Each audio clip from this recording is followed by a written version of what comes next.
भक्ति भी करेंगे और यहाँ से मार भी नहीं खाएंगे, निकल जाएंगे। तो क्या बताना चाहते हैं कि परमात्मा पूर्ण ब्रह्म हमारे पाप कर्मों को विनाश कर देगा, फिर हम सतलोक जा सकेंगे। और यहाँ का विधान है कि जैसे कर्म प्राणी करेगा जो वही भोगने पड़ेंगे। पुण्य के लिए स्वर्ग में और पाप के लिए नरक में, और रहना पड़ेगा काल की जेल में।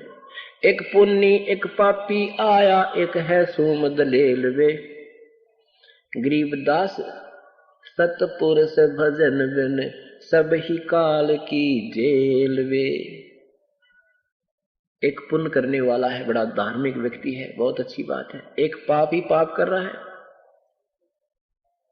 और एक कति कंगाल सूम सोनी दान नहीं करता। कहते जो पुण्य करता है, जिसको पूर्ण संत नहीं मिला, पूर्ण शास्त्र विधि अनुकूल साधना नहीं मिली, और ना करता पाप और करता है पाप, वो दोनों बराबर हैं। पुण्य करता है नहीं करता, ये सारे बराबर हैं। कैसे कि पुण्य के आधार पर वो पुण्यकर्मी प्राणी स्वर्ग चला गया, वहां राजा बन गया, इंद्र बन गया, देवता बन गया, 1000-2000 वर्ष वहां अपनी मलाई ने खा के पुण्य कमाई ने, और फिर वो गधा बन गया। फिर और एक पाप कर्मी है, वो नरक में चला गया, वहां नरक भोग का अपने पाप कर्मों को वहां भोग कर खाली होकर आ गया, और पुण्य कर्मी वह पुण्य भोग कर खाली होकर आ गया। दोनों रह गए काल की जेल में। एक पुण्य एक पापी आया, एक है सूम दलेल वे, गरीबदास सतपुरुष भजन बिन, सब ही काल की जेल वे। और इस भगवान के चरणों में आने के बाद आपको यहाँ भी ठाठ है, घर में भी सुख, शरीर में भी सुख, और सतलोक में तो सुख है सुख। भक्ति बिना नरखर एक हैं, जिन हर पद नहीं जान्या, पार ब्रह्म की परख नहीं रे, पूज मरे पाषाण। भक्ति भी करने लगे, देखम देखा लगे हुए हैं अनजान संतों के आधार से, फिर ये पत्थर पूज कर मर गए, शास्त्र विरुद्ध साधना करते रहे। पार ब्रह्म, एक परब्रह्म होता है, एक पार ब्रह्म, एक ब्रह्म। ब्रह्म ये ज्योति निरंजन काल है, जिसके 21 ब्रह्मांड है, और परब्रह्म ये 7 संग, इससे नेक्स्ट भगवान दूसरा 7 संग ब्रह्मांड का मालिक ये परब्रह्म है। और पार ब्रह्म कहो चाहे पूर्ण ब्रह्म कहो, वो पूर्ण परमात्मा सतपुरुष है। पार माने सब तो पार, परला पार, सबसे परला पार, सबसे परले पार, ऊपर सतलोक में वो परमात्मा पार ब्रह्म है, वो सतपुरुष है। तो क्या कहते हैं, भक्ति बिना नरखर एक हैं, जिन हर पद नहीं जान्या, पार ब्रह्म की परख नहीं रे, पूज मरे पाषाणा। सथावर जंगम में जगदीश में, व्यापक ब्रह्म बिनानी, निरालंब न्यारा नहीं दर्शाए, भुगते चारों खानी। तुम एक पत्थर को ढूंढने पूजने जा रहे हो मंदिर में, फिर तो परमात्मा निराकार शक्ति सब जगह व्यापक है उसकी। अब देखो सूर्य का प्रकाश सब जगह गिर रहा है, और इस सूर्य के प्रकाश की तलाश अंधा आदमी, और कोई तो पहाड़ पर पूजन जाको लगा थोड़ा गर्म गर्म सा यहाँ पे, अरे पे नादान कहेंगे, तो वो तो सब जगह ही है। उससे ऊर्जा ग्रहण करने का जो तरीका है वो ग्रहण करो, फिर उसकी ऊर्जा प्राप्त करो। जैसे आजकल ये सौर ऊर्जा का इंस्ट्रूमेंट बना हुआ है, उसने छत पर ला ले, कितना धर ले उसको, वो उससे ऊर्जा प्राप्त हो जाए। ऐसे सत भक्ति रूपी ऊर्जा ग्रहण करने के लिए एक इंस्ट्रूमेंट जो वास्तविक होता है वो लगाइए, अर्थात ये सत भक्ति कीजिए, प्रभु वाली शक्ति का लाभ लीजिए। सथावर जंगम में जगदीश में, व्यापक ब्रह्म बिनानी, निरालंब न्यारा नहीं दर्शे, तुम भुगते चारों खानी। तोल न मोल वजन नहीं आवे, अस्थिर आनंद रूपम, घटमट में तुझसे तीन न्यारा, सोहम सत स्वरूपम। बादल छा ओस का पानी, तेरा ये उन्माना। जैसे आपके जीवन की सतिथि भगवान ऐसी बताते हैं कि आपका जीवन, ये मनुष्य जीवन ऐसा है जैसे ओस का पानी। ओस कहीं पत्तों पर गिरी हुई होती है तो वो थोड़ी सी देर का मेहमान होते हैं, घंटे के बाद उसका पता भी नहीं लगे कहाँ गया वो ओस का पानी। और बादल की छां, एकदम तो बादल ऐसे छाए दिखेंगे, दिन की रात बना देंगे, और 1 घंटे के बाद पता ना कहाँ गए, निशान भी को नहीं।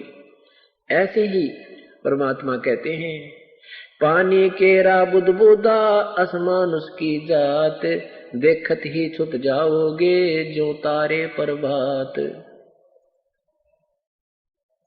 क्या बताते हैं परमात्मा के साथी हमारे चले गए, हम भी चालन हारे, कोई कागज में बाकी रही ताते लगी है बारी। कि कोई कागज में बाकी है, इसलिए तुम न सोच रहे हो हम इब्बा को ना मरे, अपनी मृत्यु इब्बा को ना। जो बेचारे जाते हैं किसी कार्यवश यात्रा कर रहे होते हैं, शीघ्र ही वापस आना होता है और रास्ते में दुर्घटनाग्रस्त हो जाते हैं, जीवन से हाथ धो बैठते हैं। क्या वो ये सोचकर गए थे कि हम नहीं मरेंगे? वो भी यही सोच रहे थे हम अभी नहीं मरेंगे।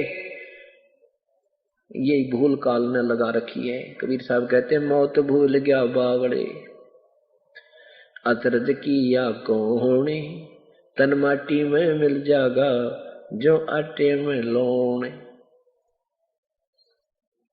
कि मौत को भूल के तेने जुल्म कर रखा है, इससे बड़ा अचरज और कुछ नहीं हो सकता। एक बार पांचों पांडव वन में घूम रहे थे, प्यास लग आई। ये एक शिष्टाचार होता है कि छोटा भाई जब होता है वो सभी बड़े भाइयों की सेवा करता है, प्रथम कर्तव्य के लिए वो चल प्रस्थान करता है। पहले सबसे छोटा भाई जा नकुल, फिर सहदेव। तो वहां एक तालाब से पानी लेने के लिए गए तो तालाब से आवाज आई कि पहले मेरे प्रश्नों का उत्तर दीजिए और बाद में जल प्राप्त कीजिए। उन्होंने परवाह नहीं किया कि प्रश्नों के उत्तर दूंगा इतने भाई मर जाएंगे प्यासे, बहुत प्यास लगी है। उसने जो ही लोटा उठाया पानी भरने के लिए पात्र जल की तरफ रख किया, वो मृत्यु को प्राप्त हो गया। कुछ देर के बाद सहदेव गया, फिर उसके बाद उसने भी ऐसा ही किया, नहीं परवाह की उसकी आकाशवाणी की, वो भी मर गया। फिर अर्जुन भीम गया, फिर अर्जुन भी मर गया। इसी स्थिति में युधिष्ठिर जाता है। बाद में युधिष्ठिर गया तो उसने भी सोचा भी भाई तो मरे लिए, तो भी आप भी मैं भी मरने वाला हूं, प्यास बहुत है, लगता है ये भी प्यासे मरे होंगे।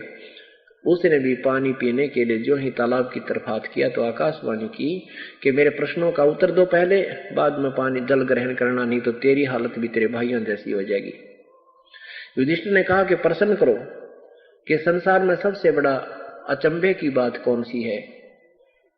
युधिष्ठिर ने उत्तर दिया कि सबसे बड़ा अचंभा यह है कि हम रोज दुनिया को मरते देखते हैं, अपनी चिंता कभी नहीं करते, इससे बड़ा अचंभा और कुछ नहीं हो सकता। तो यहां परमात्मा भी कहते हैं कि मौत भूल गया बावड़े, इतना अचरज किया कौन, तन माटी में मिल जाएगा जो आटे में लो। बादल छा ओस का पानी तेरा यो उन्मन, हाट पटन कृत्रिम सब झूठा यो रंचक सुख लपटाना। हाट है आटी, हाट है ये आटी बोलना दुकान। पटन अगर तुझे ये नगर तू अपना मानना, मैं उस गांव का हूं, यो मेरा शहर है, ये मेरा राज्य है, कहते हैं ये तो झूठा सुख लिपटाना, रिंचक सुख लिपटाना, कति सब झूठ है भाई, ये कृत्रिम सब झूठा, ये रिंचक सुख लिपटाना। तुझे यहां फंसाने के लिए ऐसा था, तुझे सुख नजर आ रहा पर ये सुख है, सुख नहीं है।